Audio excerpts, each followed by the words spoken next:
Assalamualaikum, Shalom, dan salam sejahtera bagi kita semua. Saya akan memperkenalkan diri. Saya Tiara Putri dengan NIM H1B1200020 dari Prodi Ilmu Politik, mata kuliah Partai Politik, dan dosen Pak Hatta. Di video kali ini, saya akan membahas materi mengenai konsep partai politik, platform, ideologi, dan rekrutmen anggota, serta konsep kelompok penekan.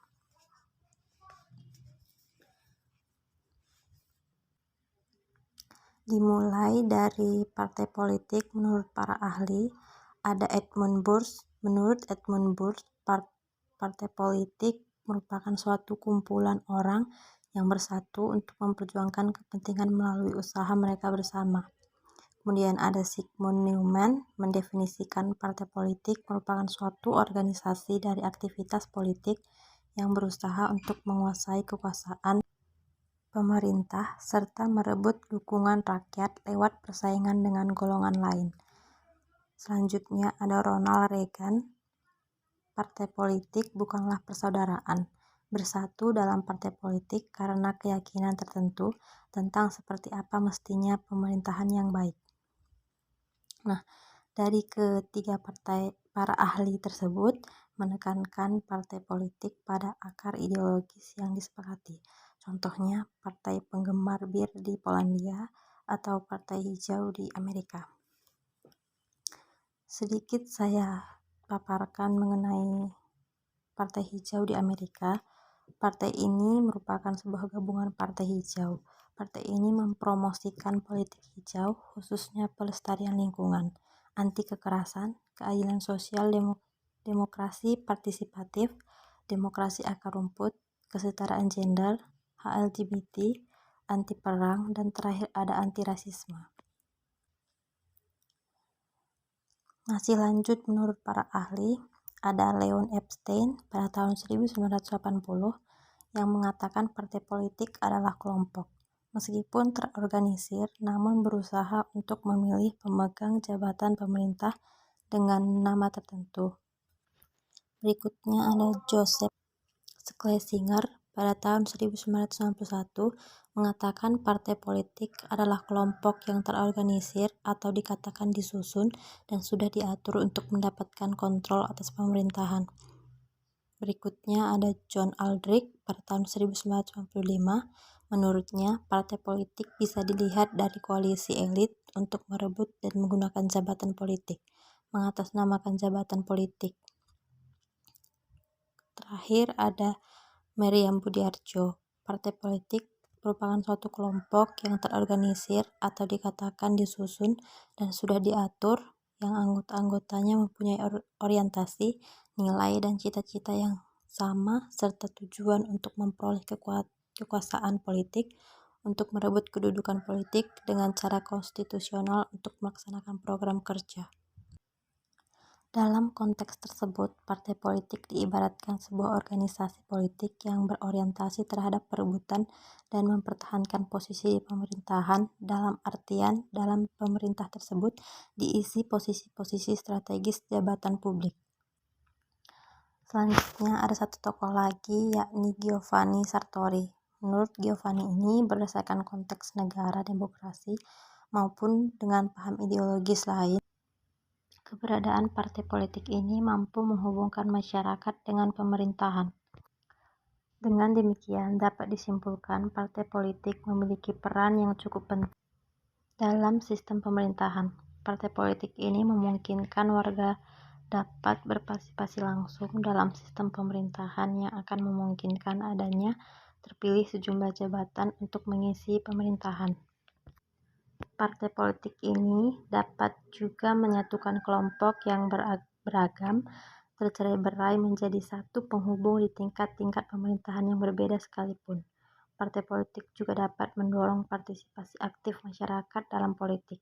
Katanya juga dapat menuntut politisi bertanggung jawab atas tindakan mereka yang mungkin melanggar hukum, serta jika ada isu terkait hal yang penting, maka akan mendorong untuk berdebat dan berdiskusi. Selanjutnya, ke materi awal mula partai politik modern. Awal dimulai pada abad ke-19 di Amerika dan Eropa, atas dasar perkembangan politik elektoral yang meningkat dan demokrasi yang sebelumnya berkembang terhambat akibat ketakutan atas dasar munculnya kekuatan baru yang dapat merugikan kelompok yang berkuasa lama.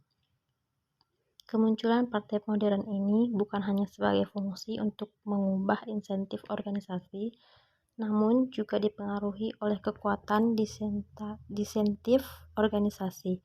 Bahkan di banyak tempat pembentukan partai politik terganjal atau terhalang oleh hukum atau aturan.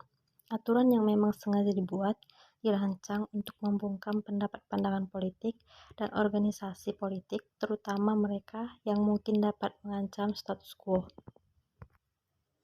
Selanjutnya ada platform dan ideologi partai politik. Ideologi partai politik merupakan landasan pandangan hidup partai politik dalam menentukan sikap yang baik terkait proses pemilihan anggota.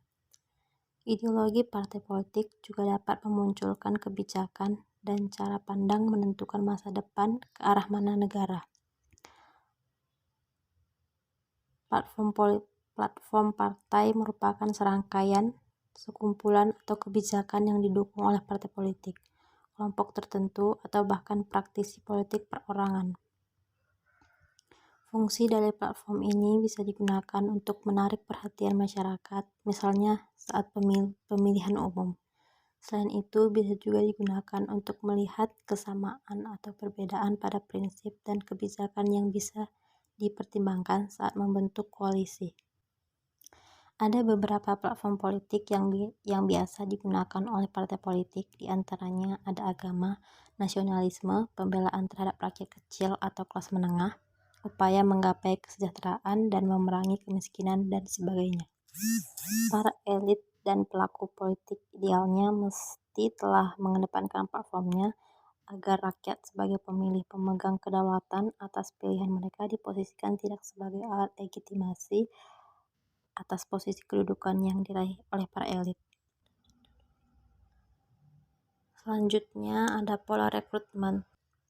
Rekrutmen politik merupakan proses di mana partai mencari anggota baru dan berusaha mengajak orang yang berbakat untuk dapat berpartisipasi dalam proses politik melalui organisasi massa yang melibatkan golongan tertentu, seperti golongan buruh, petani, pemuda, dan sebagainya.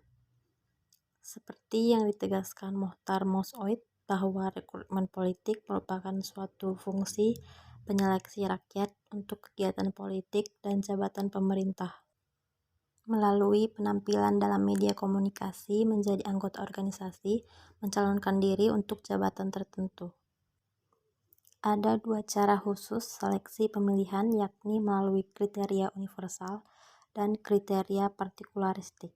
Pemilihan dengan kriteria universal ini merupakan seleksi untuk memainkan peran dalam sistem politik berdasarkan kemampuan dan penampilan melalui tes atau ujian, bisa juga melalui jalur prestasi. Sedangkan kriteria partikularistik ini pemilihan yang bersifat primordial, yang didasarkan atas suku, ras, keluarga, atau faktor status. Menurut ahli Almond dan Powell, ada prosedur rekrutmen politik yang terbagi menjadi dua bagian, yakni prosedur tertutup. Rekrutmen ini dilakukan oleh elit partai yang memiliki kekuasaan untuk memilih calon-calon yang dianggap layak untuk diberi jabatan, tentunya berdasarkan skill, kemampuan, atau kapasitas yang dimilikinya untuk memimpin. Maka dari itu, prosedur ini dikatakan tertutup karena yang menentukan hanya segelintir orang saja. Kedua, ada prosedur terbuka. Dalam masyarakat, mereka tentu berhak untuk memilih siapa saja yang akan menjadi calon pemimpin di dalam negaranya. Dikatakan terbuka karena hasil pengumuman pemenang dari kompetisi ini dilaksanakan secara terbuka dan secara terang-terangan. Nah, ada beberapa pilihan partai politik dalam proses rekrutmen. Ada partisan. Partisan ini dikatakan sebagai pendukung loyalitas tinggi terhadap partai sehingga direkrut untuk menduduki jabatan strategis. Kemudian ada compartmentalization. Proses rekrutmen ini didasarkan pada latar belakang, pendidikan, dan pengalaman organisasi atau kegiatan sosial politik. Contohnya aktivisi kegiatan LSM atau lembaga swadaya masyarakat. Kemudian ada immediate survival. Ini proses rekrutmen yang dilakukan oleh otoritas pemimpin partai tanpa memperhatikan kemampuan orang-orang yang akan mereka rekrut. Terakhir ada civil service reform. Proses ini merupakan rekrutmen berdasarkan kemampuan dan loyalitas seorang calon sehingga bisa mendapatkan kedudukan lebih penting atau bahkan yang lebih tinggi. Selanjutnya, jenis partai berdasarkan pola rekrutmen. Ada partai massa. Idenya mendapatkan anggota sebanyak mungkin. Partai ini lebih mementingkan kuantitas anggotanya. Partai ini seringkali memobilisasi massa pendukung untuk kepentingan partai. Partai massa berbasiskan kelas sosial seperti orang kecil, tetapi juga berbasis agama. Loyalitas kepada partai lebih ke identitas sosial dibanding ideologi. Kemudian ada partai kader, lebih menekankan kualitas anggota daripada kuantitas. Partai ini berpegang teguh pada ideologi tertentu dan akan terus-menerus melakukan pembaharuan dan pembenahan. Nah, berdasarkan kedua kategori partai di atas, jika dihubungkan dengan sistem kepartaian di Indonesia, maka akan mudah mengidentifikasi partai politik. Apakah partai politik tersebut berdasarkan pada ideologi atau lebih ke kelas sosial, agama, atau partai massa. Selanjutnya ada kelompok penekan. Kelompok penekan merupakan organisasi kelompok masyarakat yang secara khusus bersikap idealis terhadap persoalan politik maupun kebijakan pemerintah, di mana itu secara langsung maupun tidak langsung yang berfungsi sebagai kontrol yang stabil terhadap keberlangsungan pemerintahan. Kemudian, kelompok penekan ini memiliki ciri-ciri, yakni organisasinya tidak mencari kekuasaan untuk pribadi atau untuk ambil bagian dalam kendali sepenuhnya atas pemerintahan, tetapi mereka ini hanya melancarkan pengaruh kepada para penguasa dan juga memberikan tekanan kepada orang-orang tersebut. Orang-orang yang terbangun dalam kelompok ini merupakan orang yang minoritas atau mewakili jumlah yang terbatas. Kelompok penekan tersusun dalam dua kategori, yaitu yang pertama, melancarkan pengaruh atas kekuatan politik secara langsung. Yang kedua, aktivitas yang dilakukan tidak langsung berada dalam ruang lingkup politik, yang berarti kelompok sastra atau musik yang mengkritik atau mengapresiasi pemerintah ini dengan melalui karya musik mereka. Kembali lagi pada kelompok penekan ini yang merupakan struktur dari sebuah kelompok dalam ruang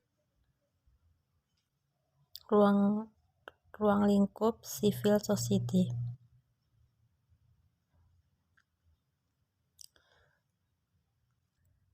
Nah, pemaparan materi telah tersampaikan dan kita ke selanjutnya, yaitu pandangan pribadi dan solusi.